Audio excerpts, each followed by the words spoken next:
સમાચારમાં આગળ વધીએ। સમાચાર મહત્વના। ભારતીય શેર માર્કેટ લાલઘૂમ। સેન્સેક્સ 800 થી વધુ પોઈન્ટ ડાઉન થયું। નિફ્ટી 280 થી વધુ પોઈન્ટ માઇનસ। બેંક નિફ્ટી 950 થી વધુ પોઈન્ટ માઇનસ।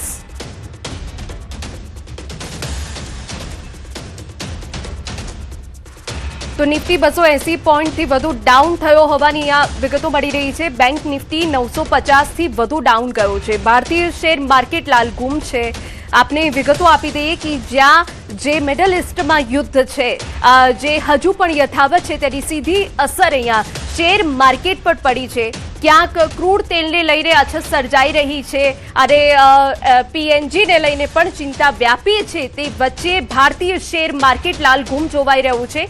સેન્સેક્સ 800 થી વધુ ડાઉન થયું છે, જેના કારણે જે વેચાણકારો છે, રોકાણકારો છે, તેઓમાં એક ચિંતાનો માહોલ વ્યાપેલો જોવા મળી રહ્યો છે, કેમ કે ઘણા સમયથી શેર માર્કેટની આ દશા બેઠી છે। રોકાણકારોના પૈસા ડૂબી રહ્યા છે। રોકાણકારોને અહીંયા મુશ્કેલી જરૂરથી સર્જાઈ રહી છે અને હજુ પણ જે અપડેટ સામે આવી છે તે પ્રમાણે સેન્સેક્સ 800 થી વધુ પોઈન્ટ ડાઉન ગયો છે। નિફ્ટી 280 થી વધુ પોઈન્ટ માઇનસ ગયો છે। આની સીધી અસર જે રોકાણકારો છે તેમના ઉપર પડવાની છે, જે નવા રોકાણકારો છે તેમના પર પણ આની સીધી અસર પડવાની છે।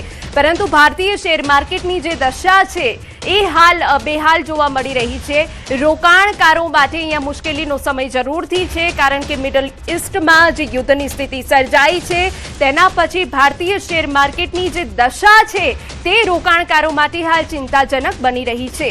તો આપને જણાવી દઈએ કે બેંક નિફ્ટી 950 થી વધુ પોઈન્ટ માઇનસ ગયું છે। રોકાણકારોના તો અહીંયા પૈસા જે છે એ ડૂબ્યા છે, પરંતુ સાથે સાથે જો વાત કરવામાં આવે જે નવા રોકાણકારો છે તેમના માટે પણ એક મુશ્કેલી અહીંયા જરૂરથી સર્જાઈ છે। ઘણા સમયથી શેર બજારમાં આ પ્રકારનો માહોલ જોવાઈ રહ્યો છે। શેર બજારની હાલની શું સ્થિતિ છે ટીવી સ્ક્રીન પર અમે આપને બતાવી રહ્યા છે। 800 પોઈન્ટ ડાઉન સેન્સેક્સ ગયો છે। નિફ્ટી પણ 280 પોઈન્ટ ડાઉન ગયો છે, જેની સીધી અસર રોકાણકારોને પડવાની છે। પરંતુ ભારતીય શેર બજારની હાલની જે સ્થિતિ જોવામાં આવે અને થોડા સમય પહેલાની જો સ્થિતિ જોવામાં આવે તો અહીંયા રોકાણકારો માટે ચિંતાજનક બાબત જરૂરથી સામે આવી છે।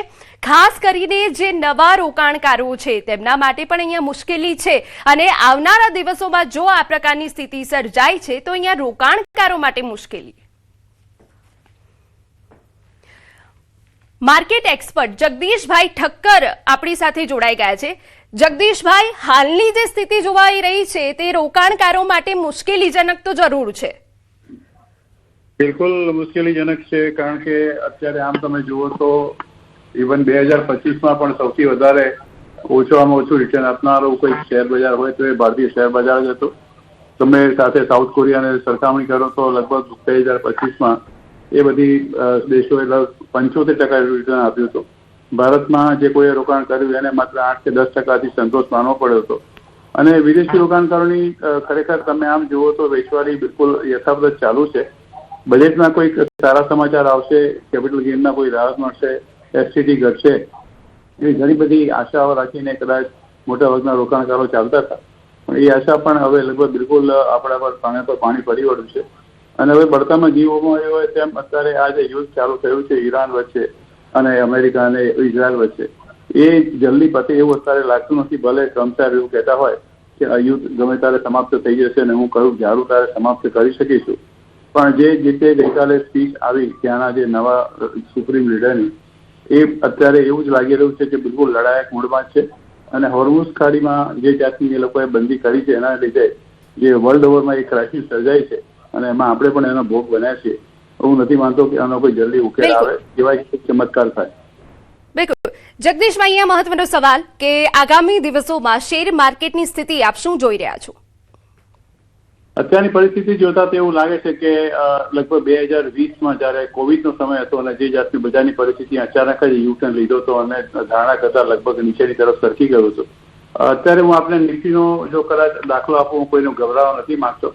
અત્યારે નિફ્ટી ફોર એક્ઝામ્પલ 23,353 છે। જો કદાચ બજાર સરખી ન ચાલે, વિદેશી રોકાણકારોની વેચવાલી સતત ચાલુ રહે તો એ 23,000નું પણ એક લેવલ સ્પર્શી શકે છે।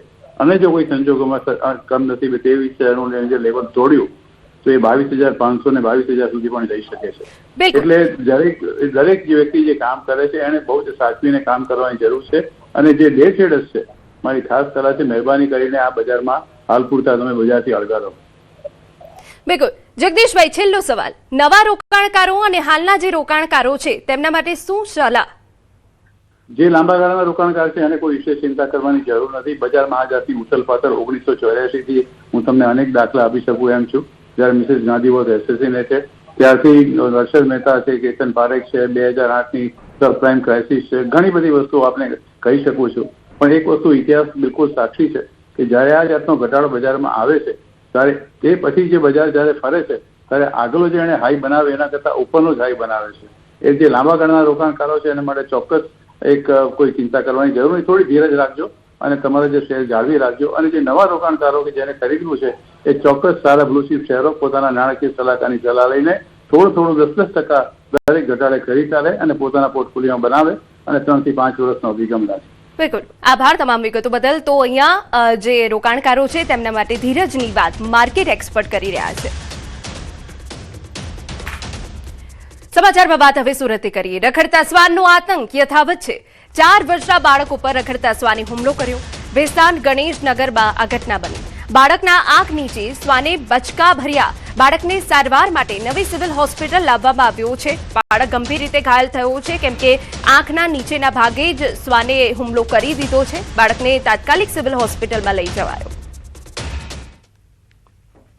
वहीं बैठ के अभी खेल रहा था, गेट मतलब रूम है और गेट के बाहर बैठ के तब तक वो आया, यहीं पूरा पकड़ लिया. અમારા સંવાદદાતા કીર્તેશ વધુ વિગતે વાત કરવા જોડાયા છે. કીર્તેશ, રખડતા શ્વાનને લઈને જેટલા પણ એક્શન પ્લાન છે તે કાગળ પર હોય તેવું સ્પષ્ટપણે અહીંયા દેખાય છે. બિલકુલ.